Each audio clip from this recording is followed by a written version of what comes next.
Broadcasting from Oklahoma, the tornado capital of the world, home of the Oklahoma City Thunder and the University of Oklahoma Sooners.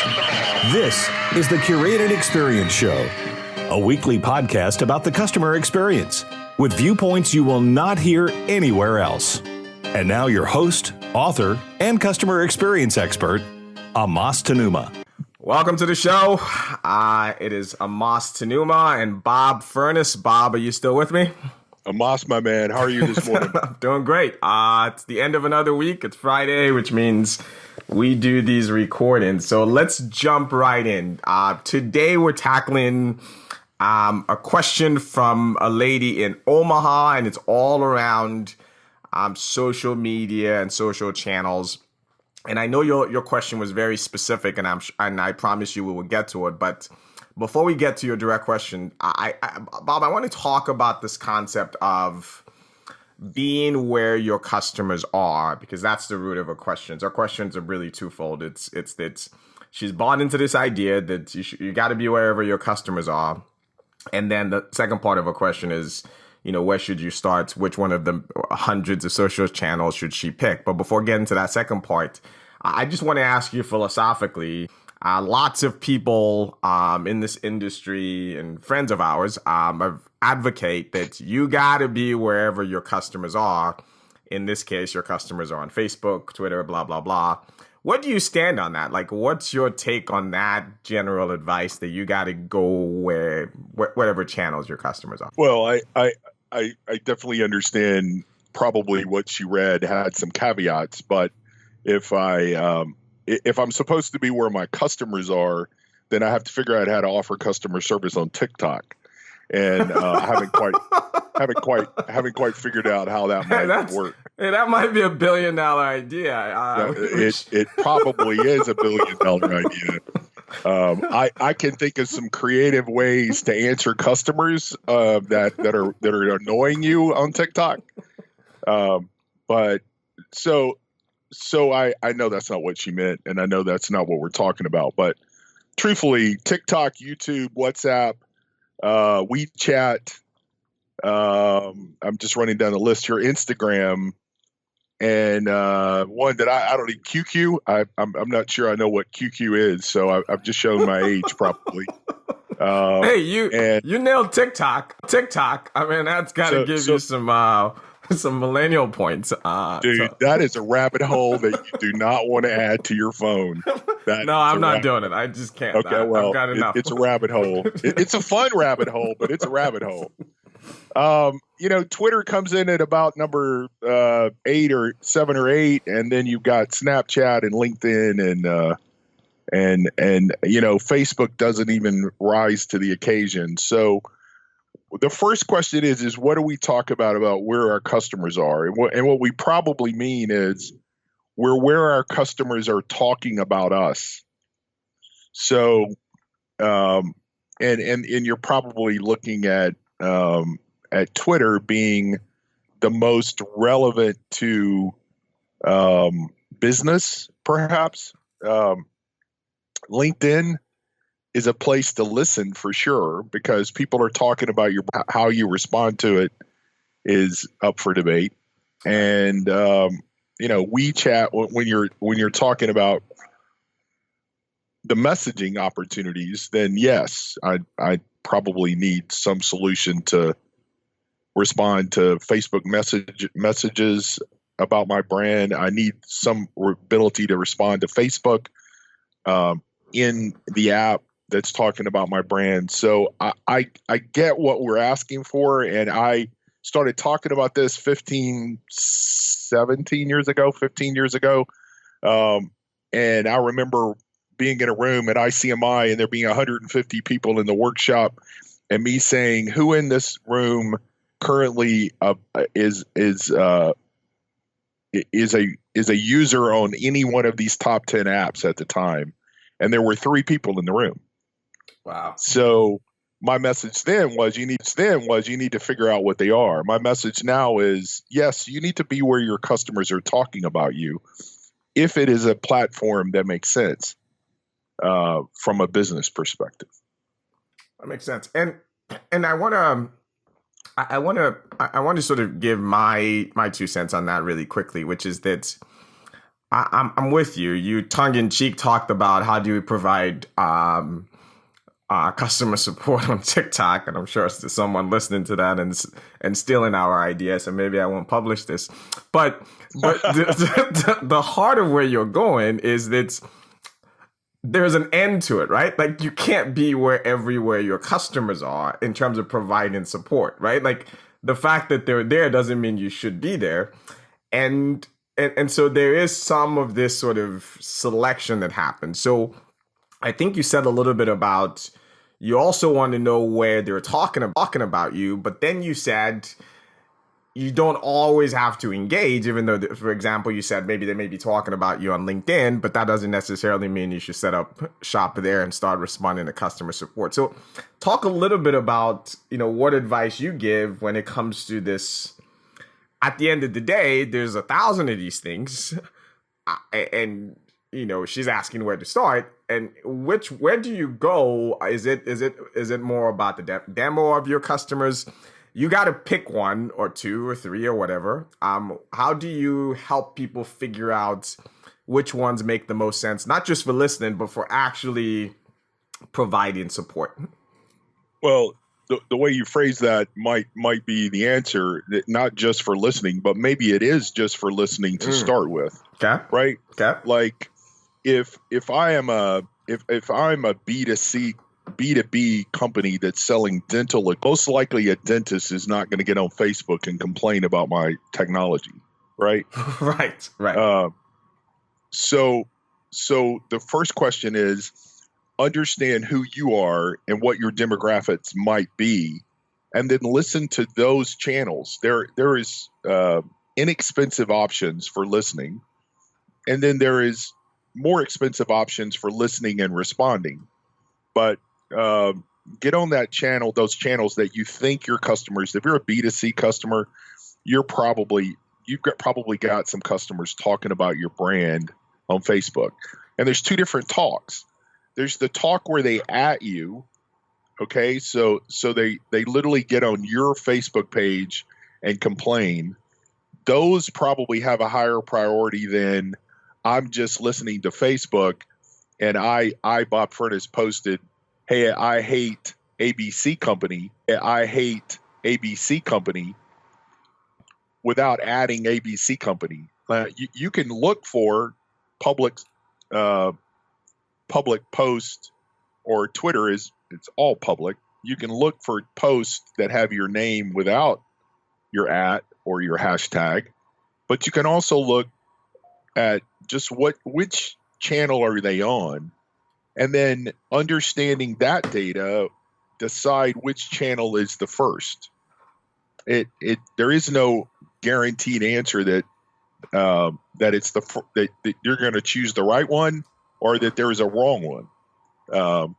I would say listen to your channels first. So if you've got an @Twitter account for ABC company, @ABC company, then listen to those channels first. And then expand your horizon and make a choice to decide where you're going to go. I love that. And let's pivot really quickly into the topic of, okay, so now here's where we do. Let's talk about motivation for a second, because I got to tell you, the last part of your message on the website bothered me. Well, not you, the lady who sent it in, which was that there was a lot of fear based on that, and I hear lots of consultants and experts talk about it, and I want to sort of get into that, which is this idea that the story goes something like this, Bob. I want to hear your perspective. That's okay. If you do not start responding to everyone on Twitter or whatever, it's not wherever they're talking about you, then your brand goes to hell. And I think that what that's created over time, at least what I've seen, Bob, is companies who have terrible service, companies you can't reach over their primary channels, if you will. They can't respond to emails. They can't respond to phone. somehow have this fantastic service on social media.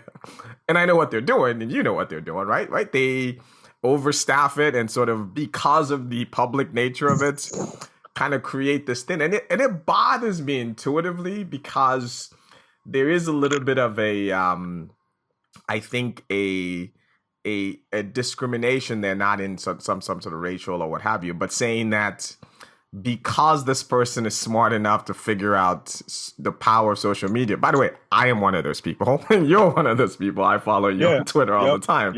I think I worry that you're creating, like, you're not solving the problem, right? You are just like, but the fundamental problem is still there. So you shut up the loud mouths like you and I who have these platforms. But I want to just hear your perspective on this notion of over investing into social media at the expense of solving the foundational problem. And I see it with almost every big brand out there. I want to get your perspective on that trend and what you think of it, if you think it's okay, or what's your thoughts on that whole thing. Well, first of all, I'll admit that I used fear at the beginning of this conversation about that has started 15 years ago. There's a post out on the internet from 2010 called United Breaks Guitars.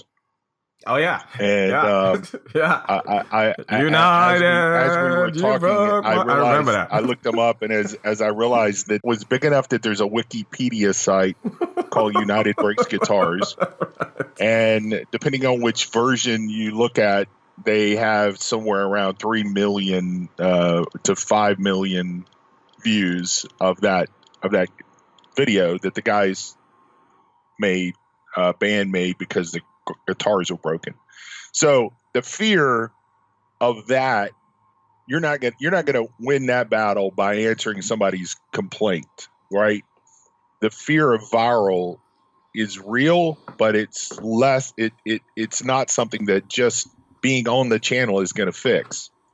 So take the huge fear out, and then let's talk about the medium fear, or you should be a little bit fearful that you've got people talking about your brand that you don't understand what they're saying. So I'm back to the listening versus the interacting.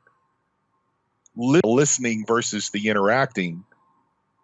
Listening allows you to understand what people are talking about in your brand. If I am, if I'm talking about your brand because I had an out of the box failure because I had a part missing, I don't think that that's necessarily brand or brand fear, right? Everybody makes mistakes, right? Now, if I use your product and my child was, if I use your product and my child was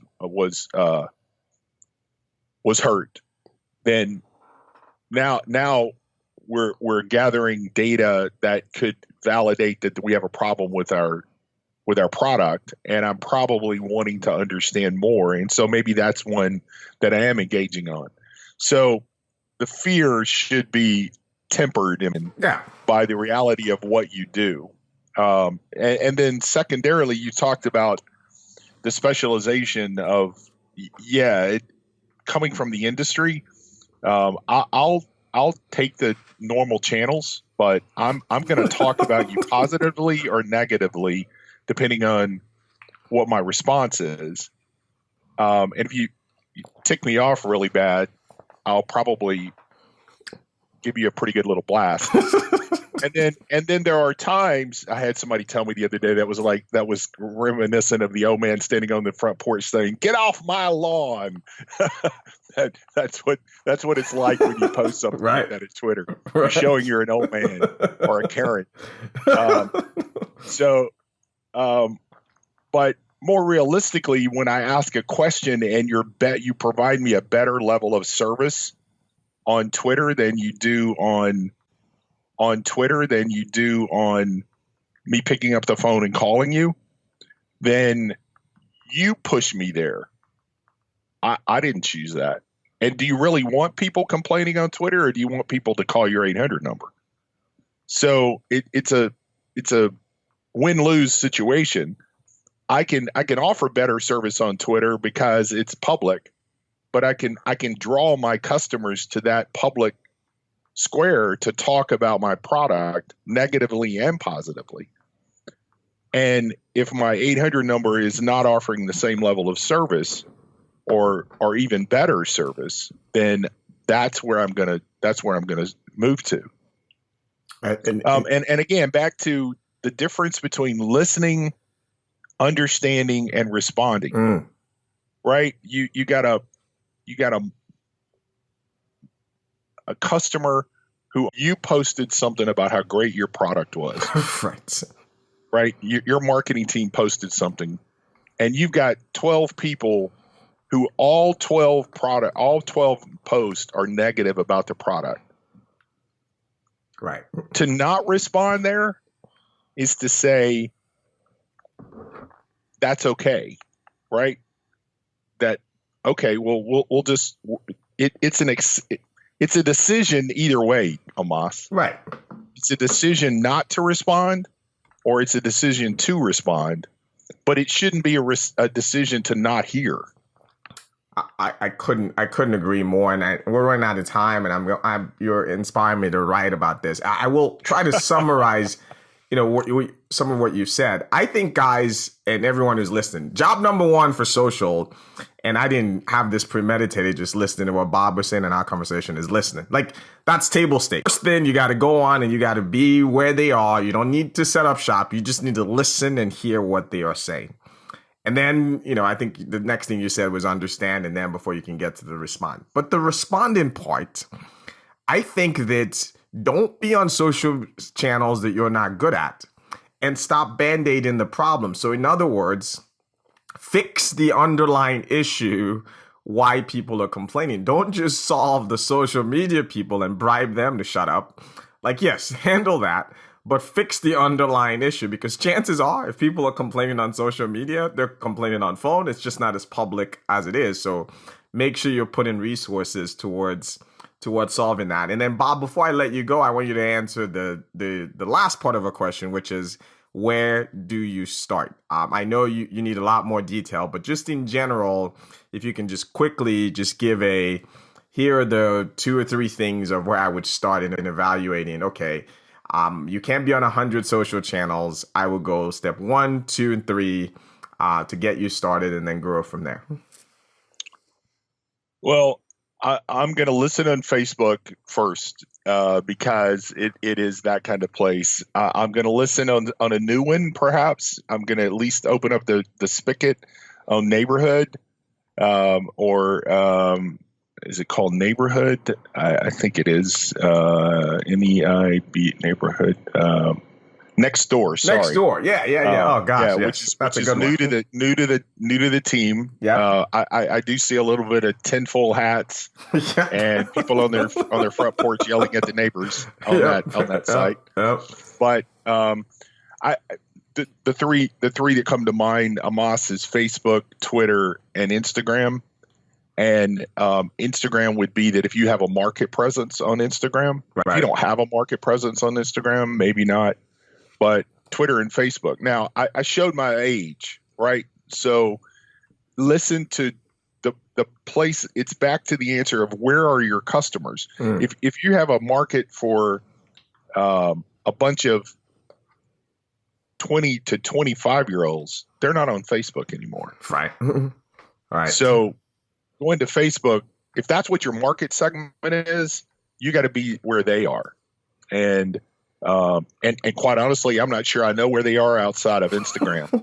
TikTok. And I'm still trying to think of the parody that the two of us can do on TikTok to show offering customer service on this social channel. That would be a hoot.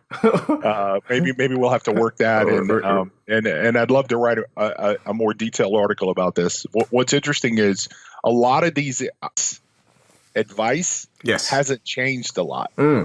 Yeah. Right. Yeah. It's fundamental. Still a channel. Yeah. It's still what we're finding is so here's what tends to happen in a smaller organization. I've got a Facebook page that's owned by marketing, and I've got a Twitter account that's owned by marketing, and I might have an Instagram. And what you don't want to happen is that somebody posts something negative and somebody in the marketing team is responding. You want to be involved in what your company is doing first. Right. And then you want to open the door, if your company is involved, into which ones are the ones that we should be on to offer customer service. Because there's a difference then the push out to your brand versus the pull in to your service. I agree. I agree. And we're running out of time, but I think that would be a good conversation for next week, because I see brands now trying to separate their pages, one's for service, as though it's not the same customer. But we'll touch on that another day. Well, Bob, this is a great conversation, and look forward to chatting again next week. And remember, the experience is either random or intentionally curated. I'll talk to you soon. Thanks for listening to The Curated Experience with Amas Tenumah. If you like what you just heard, we hope you'll join the conversation online by visiting us at curatedcx.com or at amastenumah.com. That's curatedcx.com or amastenumah.com. And please invite your friends and colleagues to visit our website or iTunes, where they can check this and previous podcasts. This has been a Bien LLC production. Check us next time for another edition of The Curated Experience.